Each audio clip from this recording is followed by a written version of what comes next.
మనం ప్రతిరోజు పీల్చే గాలి నిజంగా మనకు సురక్షితమేనా? ఆ ఇది చాలామంది అడగని ప్రశ్న, కానీ అడగాల్సిన ప్రశ్న. అవును. ఎందుకంటే మనం చూసే ఆ ఎయిర్ క్వాలిటీ ఇండెక్స్ అంటే AQI నంబర్ మొత్తం కథను చెప్పదు కదా. అస్సలు చెప్పదు. ఉదాహరణకు మన దేశంలో మోస్తరుగా పరిగణించే గాలి నాణ్యత యూరోప్లోని కొన్ని దేశాల్లో ప్రమాదకరం కేటగిరీ కిందకొస్తుంది. నిజమే. ఒకే గాలి, కాని రెండు వేరువేరు హెచ్చరికలు. ఎందుకీ తేడా? ఆ నంబర్ వెనుక మనం చూడలేని వాస్తవాలేమున్నాయి? ఈరోజు మనకందిన సోర్సెస్ ఆధారంగా ఈ అంశాన్ని కొంచెం లోతుగా చర్చిద్దాం. తప్పకుండా. ఓజోన్ మన శ్వాస వ్యవస్థను చికాకుపరిచి ఆస్తమా ఉన్నవారికి చాలా ప్రమాదకరంగా మారుతుంది. ఖచ్చితంగా. అంటే మనం చూసే ఒక్క నంబర్ దాని వెనకున్న అసలు విలన్ ఎవరో మనకు చెప్పదనుమాట.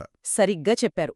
ఇక్కడే మనం ఏక్యూఐ స్కేల్ను కేవలం నంబర్లా కాకుండా ఒక ఆరోగ్య సూచికగా అర్థం చేసుకోవాలి. ఓకే. ఇప్పుడు చూడండి, 0 నుంచి 50 మధ్య ఉంటే అది మంచి గాలి, గ్రీన్ జోన్, ఎలాంటి ఇబ్బంది ఉండదు. హమ్మయ్య అనుకోవచ్చు. అంతే. కాని 51 నుంచి 100 మధ్య ఉంటే అది మోస్తరు. ఇక్కడే అసలు విషయం మొదలవుతుంది. మనకు అందిన ఒక స్టడీ ప్రకారం 50 దాటినప్పట్నుంచే సున్నితమైన ఊపిరితిత్తులపై దీర్ఘకాలిక ప్రభావం మొదలవుతుందని ఉంది. ఓ, అంటే అధికారికంగా సురక్షిత పరిధిలో ఉన్నా కూడా ప్రమాదమంచున ఉన్నట్టేనా? ఒక రకంగా అంతే. ఇక 101 నుంచి 200 మధ్య ఉంటే సున్నిత వర్గాలైన వృద్ధులు, పిల్లలు, గర్భిణులు, శ్వాసకోశ సమస్యలున్న వారికి ఇబ్బంది మొదలవుతుంది. వాళ్ళు జాగ్రత్తగా ఉండాలి. చాలా జాగ్రత్తగా ఉండాలి. 201 నుంచి 300 మధ్య ఉంటే అనారోగ్యకరం.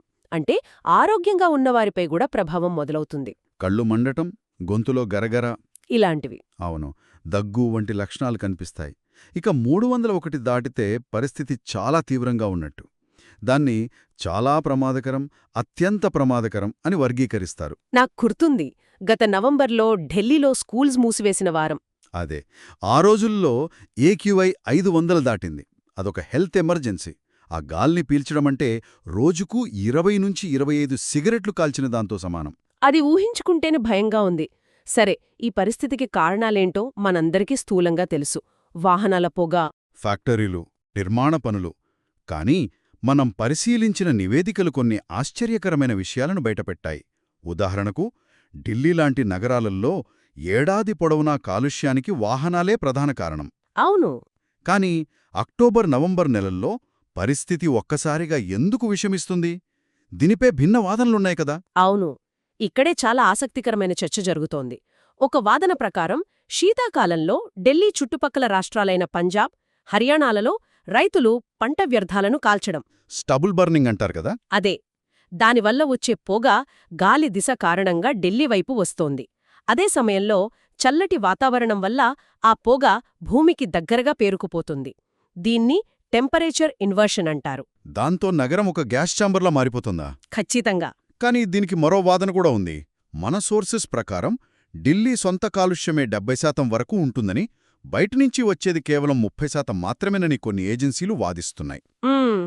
ఆ వాదన కూడా బలంగానే ఉంది.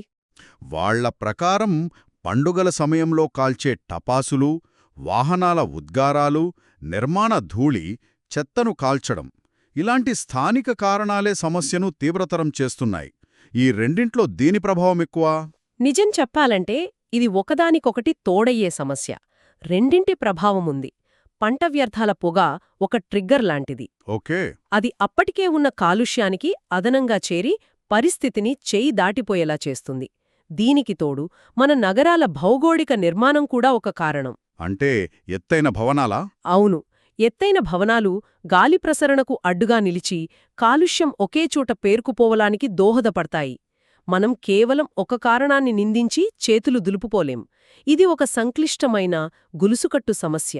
ఈ కారణాలన్నీ వింటుంటే చాలా నిరుత్సాహంగా ఉంది. మన వాహనాలు, మన ఫ్యాక్టరీలు, మన పండుగలు, చివరికి రైతులు పండించే పంట కూడా మన గాలిని విషపూరితం చేస్తున్నాయి. మరి ఇంత పెద్ద సమస్య మన ముందున్నప్పుడు పరిష్కారం ఎక్కడ మొదలవ్వాలి? కేవలం ప్రభుత్వాలు చట్టాలు చేస్తే సరిపోతుందా? అస్సలు సరిపోదు. వ్యక్తిగత స్థాయిలో మనం చేయగలిగింది చాలా ఉంది. పబ్లిక్ ట్రాన్స్పోర్ట్ను ఎక్కువగా వాడటం. ప్రతి చిన్న పనికి కారు లేదా బైక్ తీయడం మానేసి. అవును. బస్ లేదా మెట్రో ఎంచుకుంటే రోడ్ల మీద వాహనాల రద్దీ తగ్గుతుంది, కాలుష్యం కూడా తగ్గుతుంది. అలాగే వాహనం కొనాలనుకునేవారు కూడా ఎలక్ట్రిక్ లేదా CNG వైపు మొగ్గు చూపడం ముఖ్యం. అందుకే కేవలం వ్యక్తిగత మార్పు సరిపోదు, వ్యవస్థాగత మార్పులు కూడా కావాలి.